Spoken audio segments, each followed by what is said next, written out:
Well, actually, what I heard was that you fell off your horse, drunk, of course, and that you broke your bloody neck.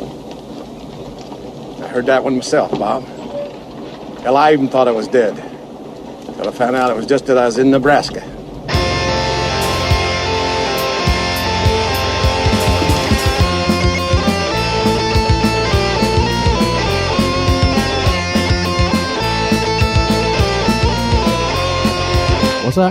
What's that? Okay, we're going. Cool. It's up. What were you asking me? I was asking what we're talking about today, boss. Well, you said you've been checked out. I've been checked out this week because the holiday and then hanging out in Iowa City. Yeah. All right, everybody. Welcome to Rock Hard Caucus, episode 230. It is January 4th of 2026. Evan is here in my house, and we're going to try to remember the news. Yeah, well, I know there's one big piece of news that has broke. I figured you knew about the one thing. The thing. The thing. That is overshadowing all other things right now. Doesn't really affect us. I mean, yeah, there's not much we can do about it. Well, yeah, you heard of Venezuela? The country of Venezuela? Mm-hmm. You've heard of it? Yep. Okay. I thought that this was like probably a good way for us to get into this. From a Des Moines Who 13 News, the NBC affiliate, WHO. Yeah, I was going to say, I don't know if it's called the Who News. Who 13 Who News. Rachel Kaufman at WHO put together this piece. Iowa politicians react to U.S. capture of Maduro operations in Venezuela. Who's Maduro? Who's that guy? That's their president. Yes. Maybe not anymore. Well, yeah, I mean, he's not acting president. Yeah, okay. So what the fuck's going on? Iowa politicians react to President Trump's capture of Venezuelan President Maduro, some praising the decisive action taken to hold Maduro accountable for drug trafficking and narco-terrorism. Yeah, because that's definitely what it's about. Yeah, so some of what I've seen of like the justification of this is that Nicolas Maduro, president of Venezuela, has violated U.S. law. Mm-hmm. by sending drugs over here into our country. Yeah. He's responsible personally for that. Yeah. And he is subject to U.S. law. Mm-hmm. Yeah, as the, head of a standing army in a sovereign state, he did actually own a machine gun, apparently, which is apparently a justification to one be of the charges kidnapped is, and then extradited. Yeah, he and his wife, both. Yeah. What did she charged. do? That's what I want to know. I think that she's been charged with machine gun possession as well. Cocaine trafficking or something. I mean, whatever. All very flimsy, I think. Yeah. This is pretty... I don't even know what to say about it. It's like, if you're buying this, you are like so dumb. It's like unbelievable. I guess this is probably how like conscious adults felt about Iraq, but this seems way dumber to me. And way more everything reckless. In the Trump administration is dumber and more reckless. Yeah, but it is also in line with U.S. policy in South America for decades. Not at all out of step. Supporting coups and overthrowing whoever is not friendly to the United States or, companies operating in South America. Yeah. President Trump shared in a press conference Saturday morning that United States personnel has captured Venezuelan President Nicolas Maduro and his wife, who were flown out of the country as the U.S. military carried out large-scale strikes inside the nation in the early morning hours on Saturday. An operation that came after a months-long standoff between the two leaders. The standoff being they both were like saying stuff to the military. I guess we were like murdering people in boats. There was that. Yeah, there was that. I don't know that Venezuela really did anything in retaliation for that. Yeah, I don't know. I did see some cool speeches that he gave on TV. Yeah. What song was he singing? Oh, I don't know about the song. I can't remember what song. Anyway, it was funny. Don't worry, be happy. La la la la la la la. Don't worry, be happy. La la la la la la la. Just peace, not war. Yeah. I don't really know that much about the guy, but also it's like, obviously, yeah. Well, he was just the worst. Yeah, clearly. That's what I've been seeing. I've been seeing a lot of posts like, you can be uncomfortable with this, but he was really bad, so it's okay. Yeah. This time it'll be good that we did this. Yeah, well, we just did it using the wrong way. We did it the wrong way. That's the problem. I think that's what some of these Iowa politicians are about to say. Yeah, we might hear a little bit of that right now. Senator Joni Ernst reacted to the news through a post on X, saying, "For years, Maduro and his narco-terrorist cartels have illegally trafficked deadly drugs into our country, killing hundreds of thousands of our citizens. President Trump took decisive action to hold him accountable and stand up for American lives. I am grateful for the swift work and precision of our service members and special forces in this operation." Nah. No. Senator Chuck Grassley also posted to X following the news. Wasn't it nice when they could just say that they tweeted, not that they posted on X? Yeah, it's a lot clumsier. Yeah, Grassley posted, Pres Trump directed military forces to bring, that's number 2, narco-terrorist Maduro to justice after his role in trafficking drugs resulting in death of far too many Americans 25 years ago. Wait. He could do with some punctuation. Yeah, this is a typical Chuck Grassley tweet. It's kind of hard to parse. Let me go back to the top.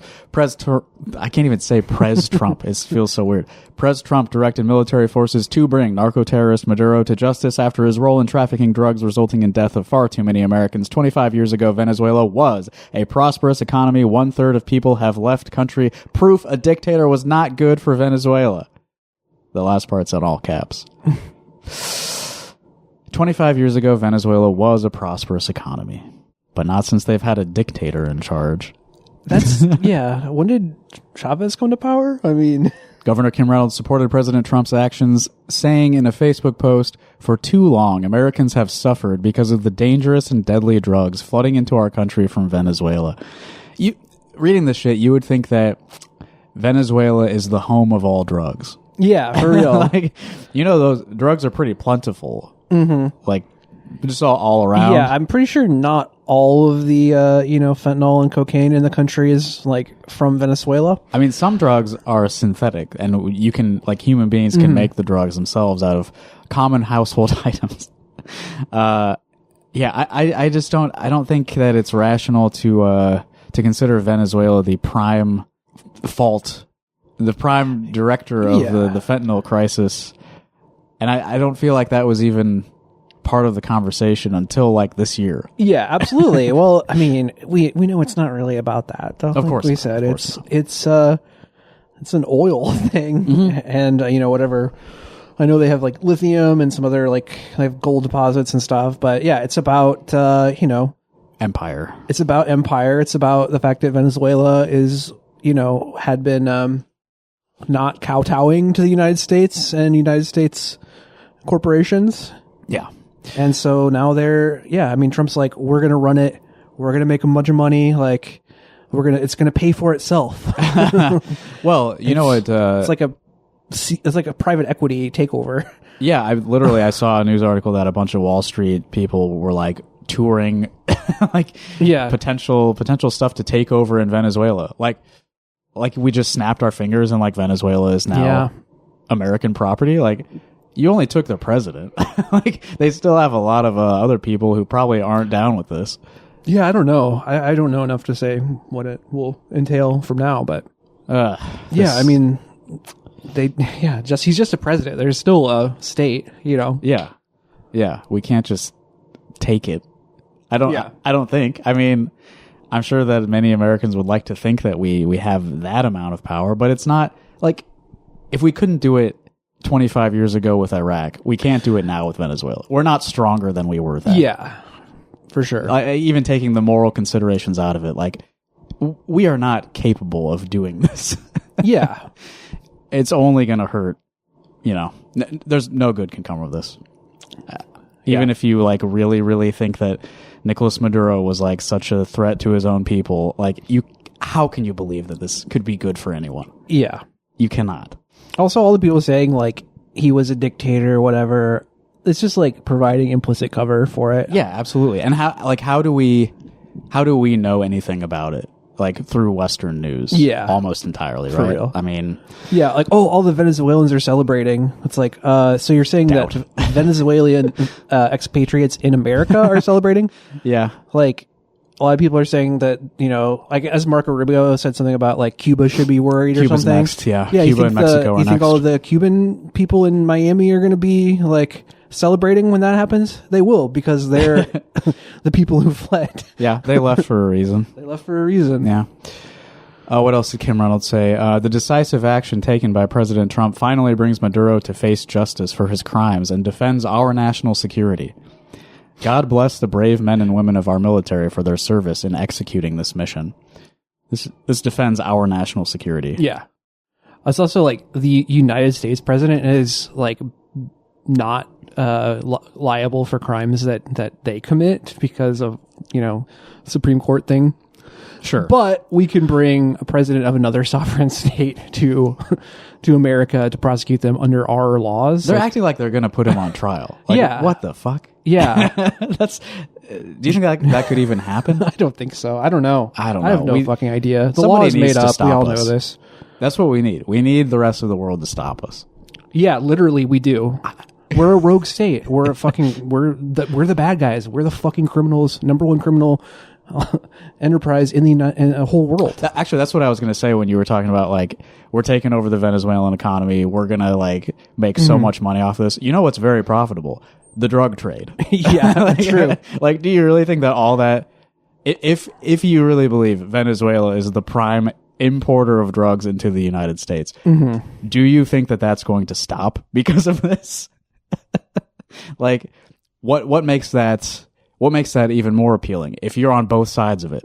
If you're both buying and selling the drugs, right? Yeah. It's not going to stop. Representative Zach Nunn commended President Trump's actions in an X post following the announcement, and it's quoted here. I applaud the United States and our troops for carrying out a mission sending a clear message. The U.S. will defend its citizens and hold terrorists accountable wherever they hide. Maduro was a narco-terrorist who took over Venezuela as an illegitimate dictator. His gangs are responsible for the deaths of thousands of Americans. He will now face justice. Moving forward, we must ensure this mission remains focused, time-bound, and squarely aligned with U.S. national interests. I'm sure we will ensure that, Zach Nunn. A lot of praise for the troops here. Yeah. God bless those troops for illegally kidnapping a president. Well, it was a country. law enforcement action, according to Rubio, right? Yeah, we're enforcing U.S. law around the world, as is our right. Not that there's a huge distinction there, but it's just ridiculous. Representative Marionette Miller Meeks spoke about the operations during an interview during which she stated, "We have enough problems at home. The last thing we need is another foreign war." Oh. Okay, are we getting a change of pace here among these statements? This seems... I don't think I've heard a lot of anti-war sentiment from these other representatives. Iowans don't support a new war. I don't. And neither does President Trump. So this egregious action against another country, that's not an act of war. No. That's an act of peace. We're not starting a war, we're ending a conflict, right? That's why he acted swiftly and decisively to bring Maduro to justice and end the conflict. So we've spent months, bombing boats with very flimsy justification, pretending these are all drug traffickers. This is not a war. We're ending a conflict by doing this, by stealing a president. Yeah. Well, and apparently they've been planning it I just saw something this morning that they had been planning operations this thing for a long time. Yeah. Which is like, obviously there's been a lot of saber rattling and stuff. Right. But it does bring questions of like who knew what and when, and like whether there's people in Venezuela who were aware of it and potentially helping it, or like, maybe there's bribes involved. Like, I mean, that's kind of the MO of the Trump administration. Sure. Yeah. I saw some major news organizations were aware this was going to happen before it happened. Some mysterious account on like a betting website, made like really $400,000 of course by placing bets on this shortly before it happened. Evil. I think it was like Polymarket. Yeah, I'm sure. You could bet on whether Maduro would be still the president of Venezuela by certain dates. And yeah, some account that was somebody signed up like end of December. Yeah. and bet like thousands of dollars on he'll be out by this date. And then they made it back tenfold. Wow.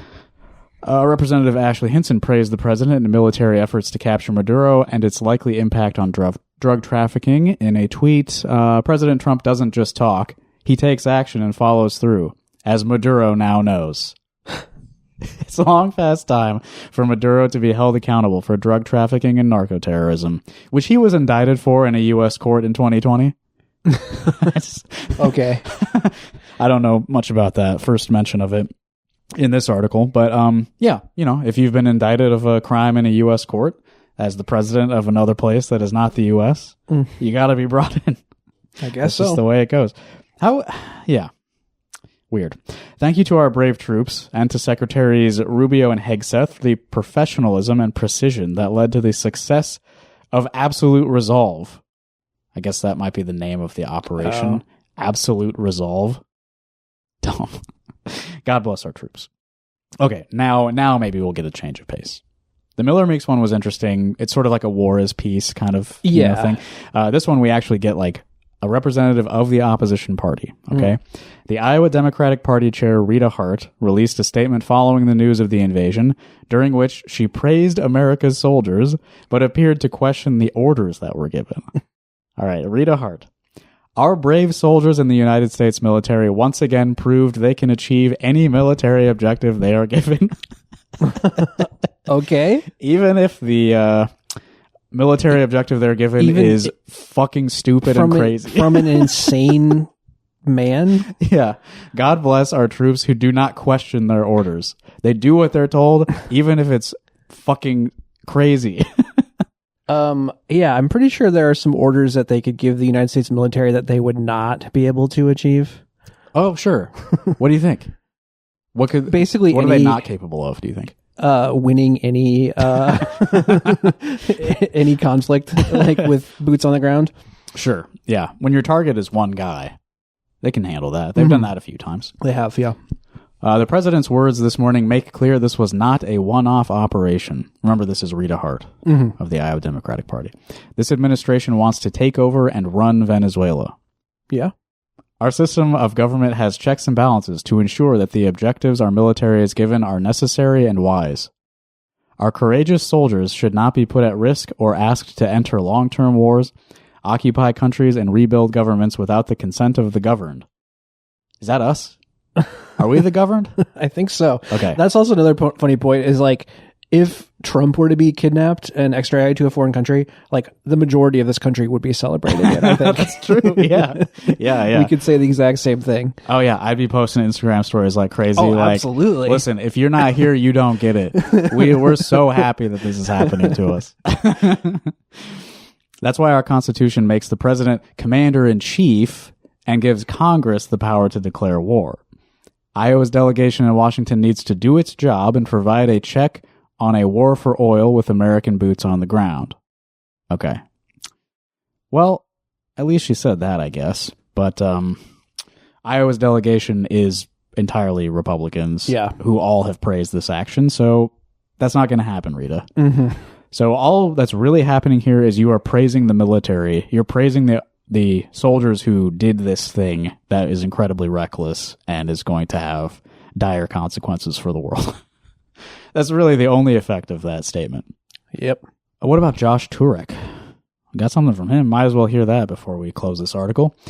Representative Joshua Turek, he's a state representative, responded to the president's actions via statement on Saturday, saying, "As information continues to emerge about the situation in Venezuela, we know one thing is true." Maduro was a dictator. Is that right? No. Oh, damn it. We know one thing is true. The president is a demented pedophile. Oh. No, he didn't say that. We know one thing is true. This is the real quote now.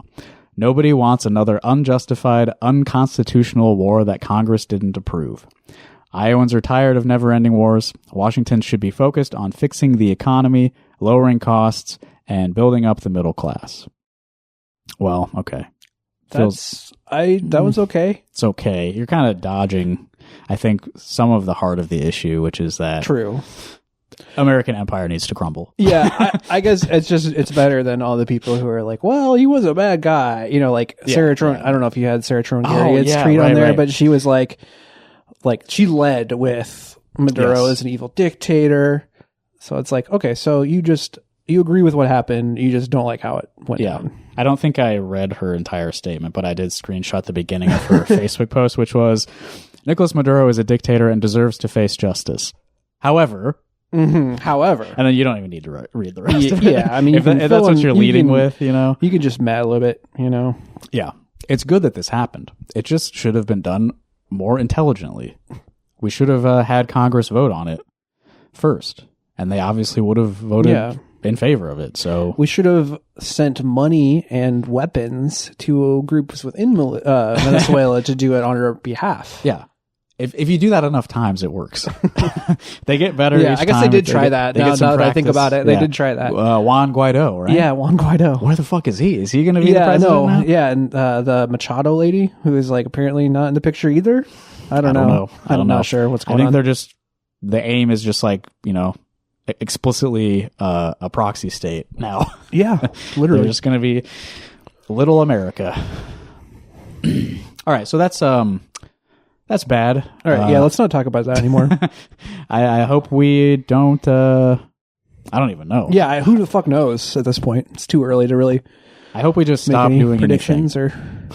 Yeah, I hope the United States empire crumbles. Give our friend Nick Maduro a ride home and just pretend this never happened. That'd be the best course of action right now. That's no one's saying like, hey, we should probably send him back. Like, no one is saying that. Yeah, not that you would expect them to, but sure. But like, I think if you were like an opposition party, you'd be like, this is illegal. We should probably return him. It's probably not a good idea for us to capture a foreign leader. Have you heard about Mitchellville? This is another little fun thing for us to talk about. I've heard of Mitchellville. They have the women's prison there. I know that. Right. It's not far from Des Moines, right? No, it's not far from Des Moines. I think what I read was it straddles Polk and Jasper County, I think. Yeah, that I don't know. Sounds right. Population like 2,500, something like that. Yeah, they're all prison guards. Well, that's what makes a lot of this interesting, is that it's the home of a significant prison, right? I'm reading from KCCI here. This is from December 16th. So we're a little behind, but I'll have updates on the story as we go. From December 16th, KCCI, Kayla James reported, Central Iowa Police Department faces wave of resignations. Multiple officers with the Mitchellville Police Department are resigning before the end of the year, including the interim police chief. During Monday's city council meeting, interim police chief Hezekiah Applegate made the announcement. Hezekiah Applegate. Fucking cool name. That's awesome. Hezekiah Applegate. So the interim police chief planned to resign December 26th, and then there were 4 other officers. The interim Hezekiah Applegate was resigning the 26th. 1 part-time cop also resigning, and then 4 reserve officers were planning to resign as of December 26th. As for Hezekiah Applegate, earlier this month I was offered a position at a different department. While I accepted this offer, I chose to stay at Mitchellville through the holidays in order to help ease the transition of the city. Some other officers chose to resign for personal reasons. When I leave, I will turn over my interim position to the next highest ranking officer. Okay. I think now we can move on to this second article. This is from January 1st. All right. Another KCCI piece. This is Todd Magel. Mitchellville Police Department resigns, leaving city without local law enforcement. So the entire police department quit. Mitchellville is facing a significant challenge as its entire police force has resigned, effective January 1st. So this is a quote from Tony Jensen, who is the mayor-elect of Mitchellville. I want to let you know that the entire police department has resigned as of January 1st. Beautiful, succinct quote there. The city has experienced a tumultuous year, with 2 police chiefs resigning and a city administrator being fired. Longtime resident Jerry Butler said he understands why the remaining officers are leaving. Maybe we could speculate before I read that. Small town cops, they're all resigning en masse. Yeah. What do you think? Why are they done? Well, it's clear those damn liberals trying to defund the police, and they're like, well, I'll just quit then. That's definitely it. Yeah. No, I don't know. Wonder if one of their own was prosecuted or something. One of their buddies got in some hot water. Yeah. I think you were closer with the first one, actually. So this is a quote from Jerry Butler, whose only qualification to be interviewed for this article is he's a longtime resident. But he says, they don't want to deal with the new council and the new mayor and all this other stuff that's going on. Okay. So it's like, they're going to bail. So here's what the mayor-elect says. He held a special town hall meeting to address recent controversies and is now working with the Polk County Sheriff's Office to provide law enforcement, which is crucial since Mitchellville is home to the Women's Correctional Institution. So what? Why is it so crucial that they have a police force? Because they have this prison. I mean, it's not like they don't have people working at the prison, right? Well, yeah, but have you seen like a typical corrections officer? I don't know if you really want those people. I mean, you don't want the other police either, so but those are a special kind of police. Yeah. So they need like regular police to keep the actual corrections officers in line. That's what it's for. Yeah. Right? You got to have some buffer between the correctional officers and the correctees. They have to cover 24/7. He's talking about the sheriffs, Polk County sheriffs. They have to cover 24/7 until we figure out what we're doing, until we hire a new policeman. This is the best quote ever. New policeman. They're covering us 24/7. And yes, they're going to bill us for it and beginning because frankly, nothing's free. But we won't have a contract, but they will cover us until we get back on our feet. All right, he's not even the mayor yet. All right, you can't expect him to have a good handle on explaining such a complex issue to the public yet. Butler, that's that guy from earlier, longtime resident Jerry Butler, expressed concern about the absence of local police officers and the potential delay in response times from sheriff's deputies. If it's a shooting or something like that, or a bank robbery, we really need somebody here, full time, basically. Are there any banks in Mitchellville? I didn't look that up. I would assume so. Yeah. When was the last time a bank was robbed in Mitchellville? Yeah, I don't know. I don't think it's a real crime hotspot or anything. I don't know if we need a 24-hour police force, but we need to have somebody at least on call so that, if there's any emergencies, we can have somebody here in 10, 15 minutes, that's what we need. Yeah. It's so funny. They all quit at once. And then I have one update after that as well, even more recently. So this is from Friday, January 2nd. Mitchellville City Council member resigns, citing personal attacks. This is also from KCCI. I don't see a byline here, so this is from the whole staff at KCCI brought this one to us. Mitchellville City Council member has resigned, adding to a tumultuous stretch for the Polk County town of about 2,700 people. Scott Wheeler said his resignation was effective January 1st, the same day he made the announcement on Facebook. There's an ad covering the quote that I want to read. You ever been to Hardee's, everybody? Oh, wow. It's a funny ad to get on local news. In the post, Wheeler, whose 4-year term was supposed to run through December 31st of 2027, called his time on the council an honor and privilege and said he was proud to contribute to initiatives that strengthen our neighborhood, support local businesses, and improve the quality of life for all who call Mitchellville home. He cited drama during the election and actions taken today by the incoming administration as reasons for his resignation. Personal attacks and attacks on city staff are not something I can any longer be a part of as an elected official of the community. This is fun because I don't really know what's going on. Yeah, what the fuck is going on? This is like all these statements I think so if you know, hit the tip line. Yeah, let us know what the fuck is going on in Mitchellville. All the cops quit. It's pretty funny. One of the city councilors bails. I do know that there was a mention of like a previous police chief that resigned earlier in 2025. I know that part of that was the result of like this person at their previous job, police chief somewhere else, had been like misspending funds or something and was caught, I think, by Rob Sand's office. I think there's a Rob Sand connection there. Nice. So if you really follow the chain of like responsibility here, Rob Sand has essentially defunded the police department of Mitchellville. Dang. That's the best thing I've heard about him since he started his campaign. Yeah, I mean, there's a small town that has no police at all, and I lay the responsibility at Rob Sand's feet, and I think that that's good. It's one of the best things I've ever heard about him. And it's making me reconsider my plans to never support him with a vote ever. I'm now reconsidering. Actually, that's right here. I should have just kept reading.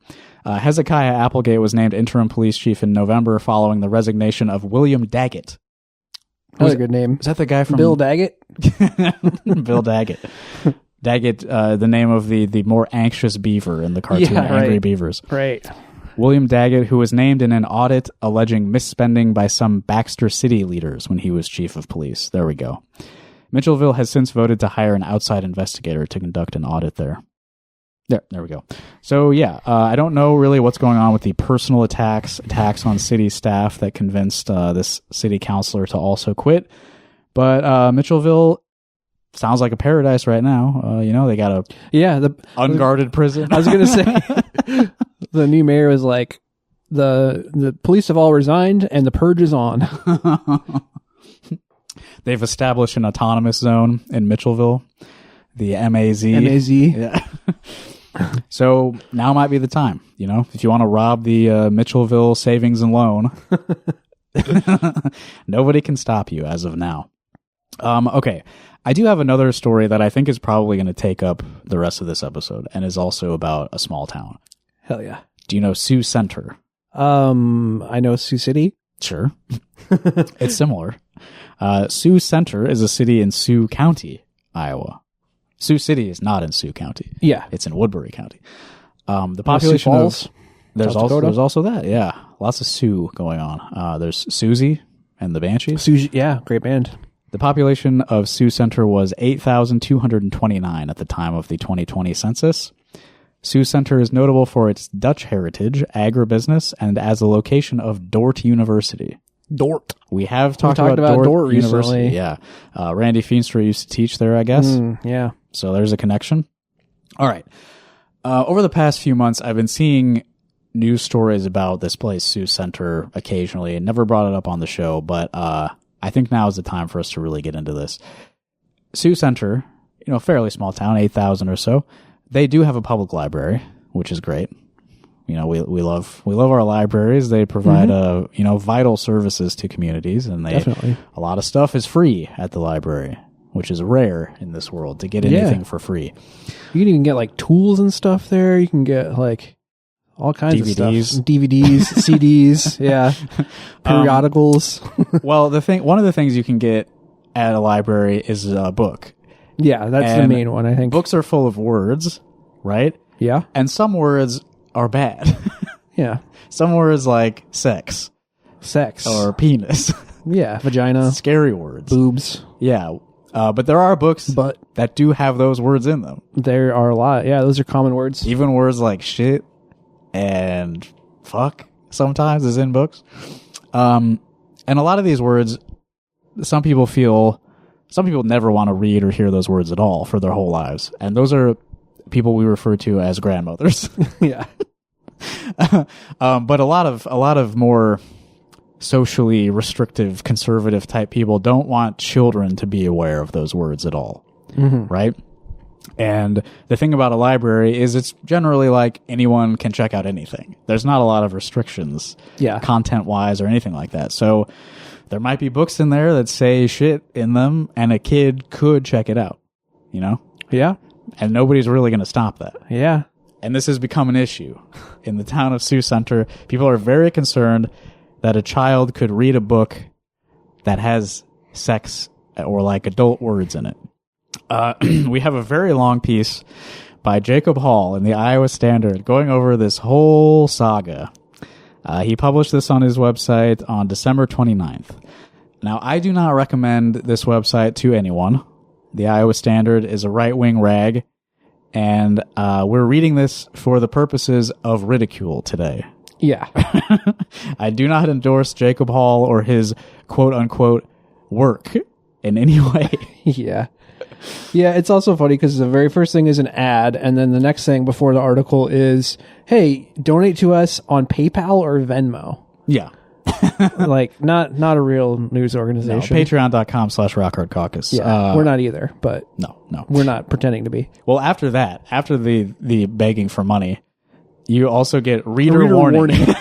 This article features excerpts from books the Sioux Central Library makes readily available to children. These excerpts are almost exclusively from books stocked in the section of the library for 12-year-olds, young adult section. Reader discretion is advised. Children should not read this article. There's not like an age gate on the Iowa Standard, so you are doing the same thing. Yeah. You're doing the same thing. That's funny. Any kid could open this webpage. Yeah. You're not doing anything to protect them. Yeah, You're spreading it even further. Yeah. You should have to upload your driver's license to be able to read an article. Yeah. Let's get Sandy Salmon on this. Iowa Standard needs to be shut down for spreading such filth. The Sioux Central Library Board and staff are continuing to make sexually explicit content available to children with library cards. They go over this in the show Arthur. Yeah. This is an issue that was first raised this summer and is yet to be adequately addressed. Here is a rundown of how the situation has unfolded. It all started in mid-August when a 13-year-old child asked library staff for help to find the book Icebreaker. The library staff reportedly walked the child to the book and pointed it out prior to checking it out to her. Imagine there's like spooky sort of like true crime music happening as I read that paragraph. A child asked for a book, and the library staff did their job and showed the child the book. Have you ever heard of this book, Icebreaker? I asked Anastasia about it, and she says it's a pretty standard young adult book. It's also like this is for like 12 to 13-year-olds. Like, these kids are not like... they're a little older. They're probably old enough. Like, they're going through puberty. Like, they're experiencing things about themselves that, like, might be reflected in some of the media that they consume, you know? They might be interested in learning more about, or just, relating to other people. It might just be relatable to them. Yeah. It can be a tough subject because it's uncomfortable. I don't want a child to think about sex, of course, but they do. Yeah, you can't stop them. Yeah. I don't want to be involved in this, and I'm not. Okay, so Icebreaker is by Hannah Grace. I found a Reddit thread about it from the subreddit Parenting Teenagers, and I thought that was kind of revealing, like what was posted there. This is Sweet and Salty Anxiety is the Reddit user who posted about this book. So last night, as I'm falling asleep and scrolling TikTok, a video pops up in my FYP For You page. Right. That says something along the lines of laughing about all the parents and grandparents buying Icebreaker book for their 12 and 13-year-olds this Christmas. And it showed the cover. The cover, by the way, does look very young adult. Mm-hmm. Right. Sort of like I don't know. It looks like a cliche to me. Like the drawing style. It's very like, that section of Barnes and Noble. It's like a hockey player and a figure skater sort of standing on the ice. Yeah. This is not what the show Heated Rivalry is based on, to my understanding. No. I bought that book for my 13, almost 14-year-old daughter for Christmas. We were at a small bookstore just before Christmas, and I told her to pick out 2 books she could get for Christmas. That is Christmas twice in one sentence. Christmas 3 times in rapid succession. So she chose that one, and said a friend of hers read it and said it was really good, and another one that was a classic book she'd been wanting to read. The cover has an illustration of a girl and a hockey player on it, and I read the blurb on the back cover, and it just sounded like a silly teen romance book. Apparently not. Oh. There are language and descriptive scenes in the book that are absolutely hardcore porn. Insert Roy Sam Porter sound clip here. Hard rock Caucus. I thought it was some porn stuff. Things the developing brain of a 13-year-old girl shouldn't be exposed to yet. I'm probably not a good judge of that, but I'll read some excerpts later from the book, and you can decide for yourselves, people, if you have kids in your life and you're buying books for them. She's already read the book. Obviously, now I need to have a conversation with her about it, about some of the language and acts in the book and setting boundaries in sexual relationships, etc. I snuck and read some of my mom's Harlequin romance novels at her age, I'm sure, but they were mild compared to some of the things in this book. It's obviously my own fault. I should have done a quick review online of the book before she bought it. It was with other fiction books, the cover looked cutesy, and the description on the back seemed like a cheesy teen romance, like Twilight. Okay. Maybe the book goes a little further than you wanted your kid to read, but you recognize that, like, probably not the biggest deal. Yeah. I have to have an uncomfortable conversation with my kid about it. All right, you're You're handling it. You're a parent. This person seems fine, you know? By the way, Twilight, probably more damaging than anything in Icebreaker. Yeah. At least it's real people in here. All right, back to Jacob Hall at the Iowa Standard. Once the parents were aware of the book's subject matter, they filed a reconsideration form with the Sioux Central Library. There are many objectionable parts of the book, but here are some of the pages that brought forward the challenge. Reader warning, the content below is sexually explicit content. Oh my God. And then we've got 6 full pages of this book.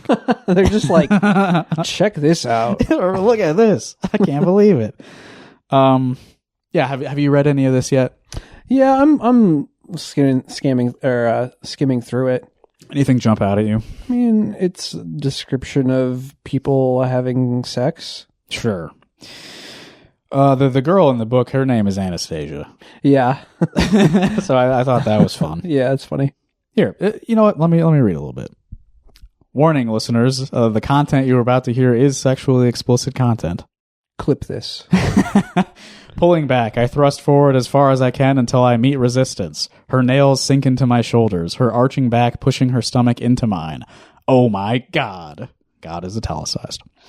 You feel so fucking good, Anastasia. Such a perfect pussy. Her legs wrap around my hips, ankles crossing at the bottom of my back, tightening to keep me where I'm deep inside her. Nate, she whispers like a prayer. It's so big. Full. Ah. She's trying to finish me just with her words, and fuck, she might manage it if she carries on. So it gets a little bit more explicit after that. Let me just pick another excerpt here. There's something about a bundle of nerves that made me really uncomfortable. Yeah, here we go. I remove the hand cradling her head and slip it between us, thumb rubbing against her swollen bundles of nerves in my hand. Yeah, that's not too sexy there. No. Referring to it as a bundle of nerves, swollen bundle of nerves. I mean, all right, I agree. What's he even talking I agree about? with these people. Nah. I mean, I feel like I read some books that had maybe not that explicit, but like I feel like there's a lot of young adult books that at least broach the topic of sex. Yeah. I also expect that a 12 to 13-year-old is going to at least be aware of what sex is, you know? Yeah, they've hopefully if they've had any kind of decent education. Yeah, which, you know, is not a goal of this state. No, it's not. Especially the smaller communities in Iowa. They don't want our kids having any sort of sexual education. I mean, the thing that I always think about when we think about like books with explicit scenes in them that children are reading, I remember reading The Shining when I was 14. Oh, yeah? And there's a scene where the wife uses like a sponge thing to jack her husband off. Yeah, I have not read that one, but yeah, I read It. Yeah. Has sex in. Oh, I mean, I guess those aren't really marketed to young adults or whatever, but no, but you can go to the library and grab them. Again, it's yeah. And it especially, it is young kids as the character. That is true. So to some extent that does appeal to children. Yeah. And it has that one scene. Yeah. This was a strange addition to that. Yeah. It was not really necessary in my opinion, but it's there. Well, do you think this is necessary? She sits up straight, sliding down on my dick slowly until she's taken every inch. I look at the space between her legs where we're joining, and there isn't a sliver of space. Well, come on. I look at the space and there's no space. That's not a good sentence. Come on, Hannah. Jeez. Like this? She asks gently, brushing her hair from her face. I nod, hands sinking into her hips, unable to formulate any actual words. Her hips swirl and grind down, and my breath catches in my throat. Or like this. Yeah, baby, just like that, I tell her, a voice strained. This is also funny. I deserve a medal for not busting right now because her entire body tightens. Which seconds ago I would have said was impossible. Gold medal for not busting. I deserve a medal for not busting right now. She's trembling, hips bucking as she rides out her orgasm, crying my name. You're a demon. She reaches up, pressing her lips to mine. There's demons in this book too? Oh my God. Our bodies still stuck together in the best way. Real life freaking demon. I'm not sure who is calling who a demon there. But hey, demons are also scary. All right, back to Jacob's words here. Combined with the fact the book has a cover that seems to appeal more to children than adults, the parents were understandably concerned. And yeah, they do print the cover right here on the Iowa Standard as well. The parents asked the library to implement a system so that children are not allowed to check out books from the adult section, similar to children not being able to attend an R-rated movie. On that subject, though, I don't know that there's anything stopping a kid from getting like an R-rated DVD from a library. Yeah. I guess I don't. Maybe there is. Yeah, I'm not sure about that. I also feel like we're missing a lot of context for this book. Like, it does not strike me that book is entire. Like, it's not like a romance book. Like, I'm sure there's more stuff in there that isn't just descriptions of people having sex. I don't think it's hundreds of pages of sex. Yeah. But I mean, yeah, I just read to you like the most explicit stuff. And yeah, it is explicit descriptions of sex, of course, but it's not like, it's pretty normal, you know? I don't think that would scar me as a child. Like, as an author, if you're going to write a sex scene, it's got to be more than like, they had sex. It's like, you got to write something, right? Now, this is great. This is honestly the same as letting children check out Playboys at our local library, the letter said. Frankly, this is worse, with the violent description of sex and the vulgar words used to objectify women and degrade the very nature of sex. Violent? I mean, there's 6 full pages printed here. I didn't consider any of that to be violent. No. I mean, unless you are of the belief that all sex is violence. Yeah. Yeah. I mean, that sounds like that person. Vulgar words used to objectify women. I mean, again, it seemed like a consensual, like both sides are into it from the 6 pages they included here. I don't think she's being objectified. I think they're both having a good time. Sounds like it. And I don't think that it degrades the very nature of sex to describe it. Yeah. You know, or to write about it in a way that a reader would enjoy the experience of reading it. I don't think that's degrading sex. I think that is... No. Also, like, what is... Like, that's, like, one of the most popular genre... Like, straight-up romance books. It's yeah, like, of course. Like, number one... I assume it's a number one genre for, like, adult women, you know? Yeah. They, like, opened a romance-only bookstore in Des Moines, which is pretty funny to me. I don't think I've seen that for any other... other than maybe, like, children's books. But, like, yeah. They're just, you know, got to start them on the book reading path pretty young, you know? Yeah. And why are those books so popular? Because the act of sex is pretty normal and a thing that a lot of people are interested in. Yes. It's one of the top interests. Yes. One of the top human interests. Yep. I don't think this is the same as letting children check out Playboys. Yeah. Because Playboys, one of the main features is photographs of real nude women. Right. Which is a different thing from words. It is. Yeah. The parents also asked the author's books to be removed from the library. So they've asked for 2 things. You should restrict who can check this book out. Also, you should take the book out completely. Well, come on, get your requests straight here. The parents said they'd be happy to help brainstorm solutions. Thanks for offering. I believe we need to have safeguards for such graphic, abusive, and toxic materials to easily fall into the hands of children. Hold on. It's abusive and toxic to write about and the characters in the book are in college also. Yeah. So also, like, you're talking about a 13-year-old reading about fictional characters that are like 5 years older than them. Like, yeah. It's a pretty normal thing for a 13-year-old to be curious about, I think. Please let me know what gets decided, or if I or my husband may attend a board meeting and how I can be of help in the future. I care about our youth and what educational material we are giving them access to. Then we have several pages here scanned from like the complaint form sent to the library by the concerned parents, which is maybe the most interesting thing about this whole story. So we're looking at Icebreaker, Wildfire, and Daydream, all by the author Hannah Grace. All right, written here by the complaining parent. I'm asking that these 3 books containing X-rated, explicit, and graphic pornography be removed. There is no educational value. Constant vulgar language and very detailed rough sex, jerk off, blowjobs, and orgasms are not literature that's beneficial for any age. All right, you scroll back a few seconds. Does that make any grammatical sense? No, this is not somebody who reads books at all. Yeah. But I think that those things can be included in literature. Yeah, I think it is by definition literature. Yeah. I think that's like, any written work is considered that, know. Yeah. There's no educational value. I mean, you don't want your kid learning about this clearly, but they probably did learn from reading that, right? You probably learned a little bit about how some stuff can happen. There's some educational value there, and it's not beneficial for any age. So you don't even want single moms to be able to check out romance novels. Like, what the fuck kind of town is this? Yeah. They're going to ban dancing soon. I feel like society has gotten less sexual in nature, like in the past 20 years or so. Yeah. Yeah. I mean, there's like a lot of Gen Z people who are like there should not be sex scenes in movies. Like, it's gratuitous. There's like a lot of people who are like very uncomfortable with sexuality at all. Yeah.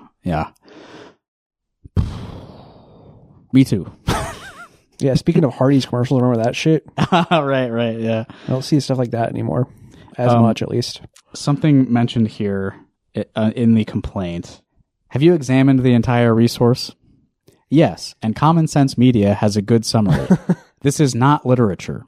Okay, it is. I think anyone would probably agree that it is literature. But Common Sense Media, I did decide to check that out. So that seems, I don't know much about this. I think that it's intended as like a resource for parents. Yeah. To like take a look at stuff before their kids read it. Parents Guide to Icebreaker, which is the first in the Maple Hills book series by Hannah Grace. Ooh, Common Sense Media was founded by Tom Steyer's brother. No way. Who is listed as a Democrat on his Wikipedia page. James Pearson Steyer. Nice. So Common Sense Media suggests this is for ages 17 and up. Lots of graphic, erotic sex and fluffy college romance. Parents need to know that Icebreaker by Hannah Grace is a light college romance with a lot of very graphic, detailed description of sex between the main characters. Oral sex, manual stimulation, vaginal sex, masturbation, stimulation with a shower head, and many different positions are specifically described. Lots of sexual innuendo and banter. Good examples of consent and safer sex practices. Now that sounds like educational value to me. Strong language is almost nonstop and includes. They have it censored here on the Common Sense Media page, but I will uncensor to the best of my ability. I'm guessing for some of these. Asshole, bastard, bitch, bullshit, clit, cuck, cum, pre-cum, dick, douchebag, fuck, hell, hoe, prick, pussy, sluts. Clip this. Tits. And more. Well, that's probably shit. Okay. They have slut completely uncensored, followed immediately by S-T. That's funny. So that tripped me up. But I was going George Carlin mode, just rapidly firing off bad words. Anastasia's eating habits are disordered and her skating partner is emotionally abusive and manipulative. Okay, I don't think that her skating partner is the guy she has sex with in the book. Yeah, I don't think so. Well, because he's a hockey player, right? Right. So if there are parts in the book about an abusive relationship, I think that the intent is to show that she's finding an alternative, right? That she's like recognizing that relationship is bad. Having not read it myself, that's what I'm gathering here. Yeah. Anastasia has a history of anxiety and control issues and sees a therapist. Oh my God, they're depicting therapy in a book for children. This sounds really, really racy.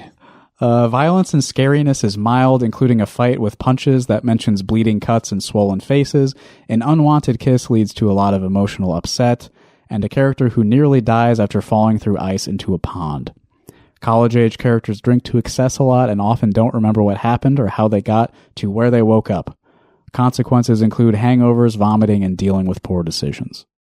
I see a lot of potential for educational value there in what they just described. And, the hockey, a lot of violence associated with that. Figure skating, a lot of eating disorders, I'm sure. So that seems like realistic parts of the story there for your characters. But yeah, Common Sense Media does not seem to depict this as like straight up vulgar porn. Yeah.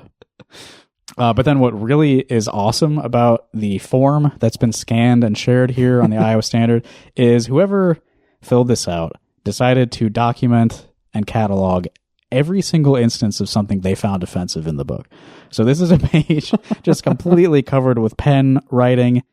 Here we go. What concerns you about this resource? Use other side or additional pages if necessary. Please cite specific pages and sections that you are most concerned about. It contains so much sex. So much sex. Crude, erotic, descriptive sex. It contains constant swearing. Ass, asshole, bastard, shit, bitch, bullshit, butt, ass, naked, clit, cum, pre-cum, dick, fuck, what the fuck, oh fuck, we were fucking, we were about to fuck, knocked up a little sister, hell, ho, so fucking good, I'd fuck him, motherfucker, prick, pussy, dick in my pussy, slut, shady tits. Just imagining how, like, this person, like, sitting at a desk just sweating, like, pouring through every page and writing down, like, these words that upset them so much.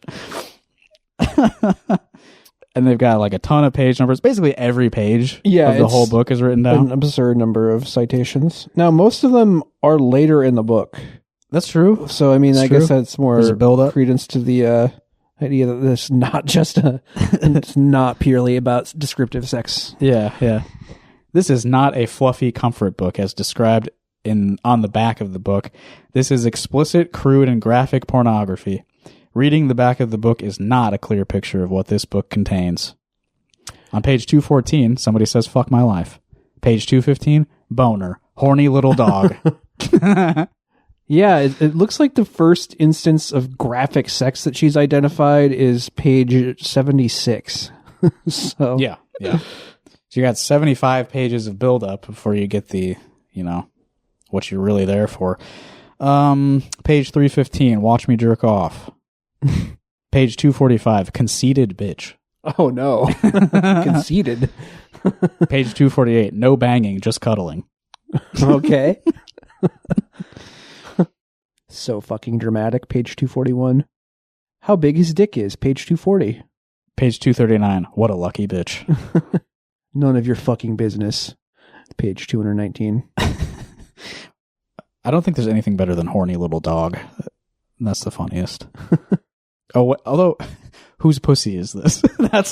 I'm interested in the context for that. Whose pussy is this? I don't know. It's a good question. I've never had to ask that question. Yeah. So I really wonder what's going on in this book. I think it's a rhetorical question. Whose pussy is this? Licks her way down my balls. All right. This is getting gratuitous. Okay. So what's going on? On August 20th, 2025, the Sioux Center Library Board received an email from Library Director Becky Bilby regarding a book reconsideration request. It was widely understood among board members the book contained explicit pornographic content, according to Library Board trustee Terry Hubbard. Not as fun of a name as Becky Bilby, so I will be deferring to Becky Bilby. At the September meeting, the board was essentially told that books do not get removed from a library due to fears of censorship and First Amendment lawsuits. According to Hubbard, several board members expressed personal discomfort with the book, but they were afraid of being sued. Hubbard said she would support removing the book and questioned whether removal would truly expose the library to legal action. According to Hubbard, she was unequivocally told it would. This seems to be a pivot from what Bilby was told by Ruth Mahaffey in an email from May 10th of 2024. At the time, the board was requested to reconsider the book, Period, the quick guide to every uterus. Mahaffey sent Bilby an article that looks at legal ramifications over book removal concerns, but in that email, Mahaffey told Bilby that First Amendment implications are undecided, really. So I don't know the case law here, but I think if fear of a lawsuit is what's keeping them from removing books from a library, good. Yeah. I don't think that a lot of libraries really have the resources to effectively deal with a lawsuit like that. So yeah, I'm glad that they're erring on that side of the issue. And I don't think that it's necessary to remove books from a library because they're words. Like, I don't know, man. It's not that dangerous to read about sex, I don't think. No, I mean, I don't know. Just like talk to your fucking kids. Yeah. As always. Like, yeah, of course. Whenever any of these like moral panic things come up, it's like, just talk to your fucking kids. Yeah, stop being... They're going to encounter it one way or another. So you need to have these discussions with them. Yeah, and this is such a... We've talked about this before. This is like maybe the safest way for them to encounter these ideas. For real. And it's like not even intended for this audience necessarily, but like also, again, like kids are smart. Kids will read adult stuff. Like you have to have the conversation with them about it. Yeah, it's out there. If your kid has ever touched a cell phone, they've had access to the world's knowledge, much of which is vulgar and obscene. Mm-hmm. So, checking a book out of the library is pretty fucking wholesome, all things considered. Even if they're reading a book about a figure skater having sex with a hockey player in college, think about all the potential matchups when it comes to having sex. College age figure skater and hockey player, that's pretty standard. Pretty normal. Nothing to be scared of, I don't think. I think that's a pretty easy matchup. And it doesn't seem like they do anything like super crazy. They're just like having normal sex and talking about how good it feels. Like, isn't that just human experience? So anyway, like, we probably don't need to read this whole article. It's just long. Like Jacob Hall taking the side of like a riled up mob of censorious, socially conservative parents who don't want any children to ever read the word penis. And the library just like, yeah, we're not gonna do anything about this. And they're mad about it. And, shout out to the library for keeping a book. So, yeah. Yeah. Because it feels like if you let them have their way on this, what are they going to cut out next? And they're lying about the book to some degree as well. Talking about how it's like abusive and toxic. And it's like, I don't think it's that bad. No. There is a bit in here that's pretty funny about like who can get library cards. I don't know who this is. Who are they referring to here?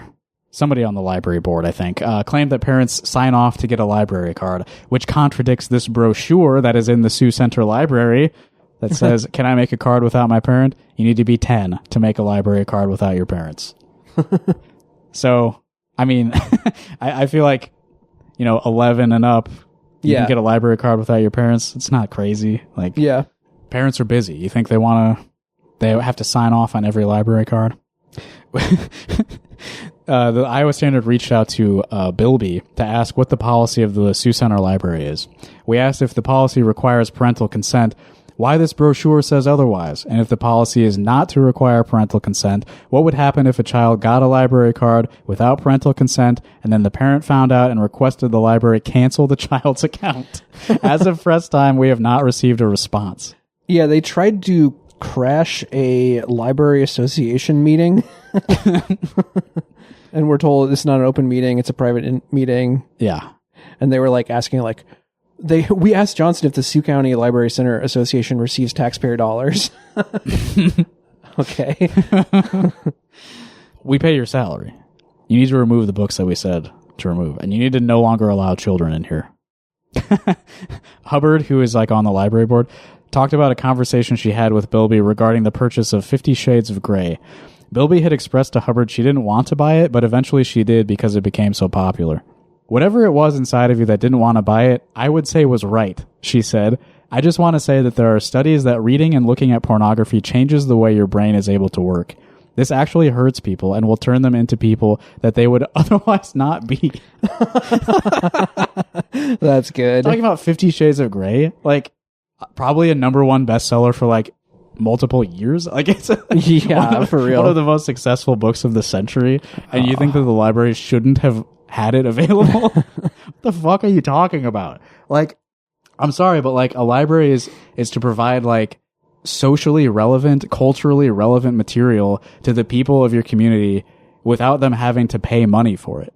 Like the idea is that poor people should be allowed to participate in American culture. Yeah. But like if the culture elevates this like product that you feel features material that is inappropriate, then like we need to cut off this portion of the populace from this part of culture. Like, fuck off. Just, it's a book. Yeah. Skylar Wheeler has taken up this cause, which is kind of what I was saying. You know, he was like the youngest, representative elect, I think. He was like 23 or something when he... him and Carter Boardman, I think, are two of the youngest. Yeah, either way. Why do you care, man? Yeah, Rep. Wheeler calls for kids to be protected, supervisors to reconsider library funding. Yeah, this was last month. On December 2nd, Skylar Wheeler put out a statement regarding the situation. He said he was deeply concerned and demanded immediate action to protect our children from explicit and sexually graphic materials that remain freely accessible in our public libraries. Wheeler called the decision of library staff and the board a profound failure of leadership and common sense. There it is. The common sense alarms ringing. Ding, ding, ding, ding, ding, ding, ding, ding. Common sense. Yeah. Common sense of the day. Books are scary. We all agree it's common sense. Common sense media. Oh, fuck. We did already say common sense, didn't we? Ding, ding, ding. It's actually the alarm for the second mention of common sense of the day. Words on a page can alter your brain chemistry and make you want sex when otherwise you wouldn't have. That's just common sense. Totally. Totally common sense. Wheeler also urged the Sioux County Board of Supervisors to use every tool to compel every library in the county to adopt and enforce strong child protection policies. He said the county should immediately withhold or cut off all county funding to libraries that fail to do this. This is the strategy coming from the top. It's a very Trump thing, right? Revoke all federal funding from colleges that don't outlaw mentions of Palestine, things like that. I hold the purse string, so you have to do everything I say. Oh man, this is so long. There's like a bunch of other excerpts from other books that are available at the library. Like this reporter was just like checking out every book and his brain chemistry was the one being changed by reading all these books. He's been turned pervert. Yeah. County attorney says children do not have First Amendment rights to sexually explicit material. Is that what was that question? The children's First Amendment rights? Is reading a book? Am I exercising my free speech by reading a book? I don't think it's that. I think it's no. Children can and do say what they want, including the darndest things. All right, let's Which read. Is protected by the First Amendment. Oh my God! The darndest things. The part where he's like pulling stuff out of all these other books. Maybe we should read a couple excerpts from this. A book called Identical in the 12-year-old section of the library. As we all know, libraries are cut up into year-by-year sections. So I only visit the 35-year-old section of the library. Yeah. Which contains what do 35-year-olds read? I don't know. Anastasia told me about something called dark academia, which is a genre of literature, apparently. Dark academia? Yeah. It's about like obtaining specialized knowledge or some shit. Okay. I don't really understand it, to be honest, but I'm not a big reader. Oh, I'm not reading this. This seems to be about like, oh boy, incest stuff. Okay. Oh, okay. Sold in the 12-year-old section of the library. In between, men come. They crush my bones with their weight. They split me open, then they disappear. That's kind of an artful way of saying that, right? Yeah. I see the word clit appears in the book Saving Six. Yeah, somebody's just like, again, documenting and cataloging everything they find, like age inappropriate. It's very important that you do this. You are not a pervert for doing this. There we go. This is a good one. All right. A book called Me, Earl, and the Dying Girl. On page 32, we get Greg's inexplicable boner is in full retreat. There we go. That's a good place to end this, I think. Greg's inexplicable boner. We all know about that, right? Inexplicable boners. Can't explic them. Yeah. Yeah. We don't need to be doing this. Books are fine. Reading is good. Probably don't discourage children from reading. It just makes them dumber. Yeah. Even if they read stuff that you don't want them to read, they're still getting something out of that, becoming more intelligent and thoughtful and they're gaining perspective on life, even in ways that you might not want them to. But they are their own person, so you gotta give them some leeway. Yeah. I say this as a childless adult. Yeah, same here. But I mean, yeah, maybe just talk to your kids about what they're eating. I think I'm right. Maybe ask them some questions. Yeah. You know? All right. Well, that's the first episode of this podcast for the year 2026. Felt pretty good. Yeah. Some fun stuff in there. Greg's inexplicable boner, horny little dog. Justin saying a bunch of dirty words. You heard me saying a bunch of nasty stuff. It's a good way to start the show for 2026. Hey, if you're in Des Moines next weekend on January 10th, you should go to XBK, where Des Moines Mutual Aid is putting on a fundraiser show, raising money to buy heating implements for the unhoused in Des Moines. The bands Boot Camp, Wanderers, Traffic Death, and Skinned Alive will be playing, so it'll be good. I can vouch for, I think, at least 2 of those bands. I'm sure they're all good, though. Yeah. Do you want to read some bad words from books to us? You want to crack open a book in your own collection, read a series of bad words on the phone to us? Call us at 319-849-8733. I'd love to hear a string of expletives from your favorite book anytime, day or night. That seems like a late night activity. Yeah, for sure. Stay up past 10, find some bad words in a book. Call us at 319-849-8733. You know, I did actually go to Prairie Lights this well, I keep saying weekend. I mean, it is the weekend now, but my perception of time has been all fucked up. It's been a big weekend. Yeah, it's been a big weekend for me. But yeah, I went to Prairie Lights actually for the first time, and I got a couple books. I got a book about The Fall, the band. Have you flipped through to see if the word boner is in it? It could be. Marky Smith uses a lot of words in his music, and I think boner, it might be in there.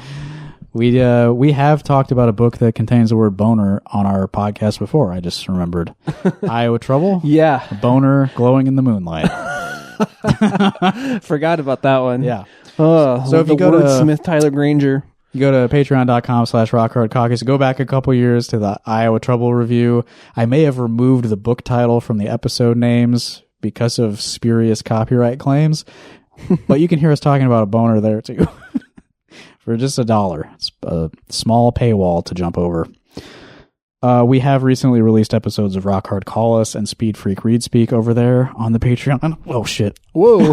Justin's about to crack his head open on his entertainment center. Almost did a backflip off the stool here. Yeah, more stuff coming soon. Just been busy with other shit. Yeah. You want to hear some music now as we close the show? Okay, that sounds like a yes. We're going to hear Spray Paint by the band Flower Field, who have, at long last, released their only release because they're not a band anymore. If you go to flowerfield.bandcamp.com, you can get it for yourself, and as you should be doing with all music that you enjoy. You should try to pay for it because it does cost time and money to make music. So yeah. It would be good if there was it would be great if we just got rid of money and everything. It's just 2 each according to their needs and all that. But for the time being, if you have the resources to pay to consume art, the artist would appreciate having some money to live. Totally. They deserve it. Anyway, Spray Paint by Flowerfield is closing out today's show. And if you have music you'd like us to hear, please reach out. We'd love to play it on the show and encourage people to give you money for your art. All right. Thanks for listening. Bye. Goodbye. Bright day, sing a string like this. Push smoke, shake a brain, feel a little piece. The outside, the whispering sounds of a faggot. We're locked to the go. Take dog, it's gone. I think you're stood around the clock. When the power runs out the room, you hear the smoke go boom. Cuts of the rooms, it's on the air. Christmas for the trash kids everywhere. Sets box down since I got to go. This is my personal, just so you know. Take dog, it's gone. When the gears burn around.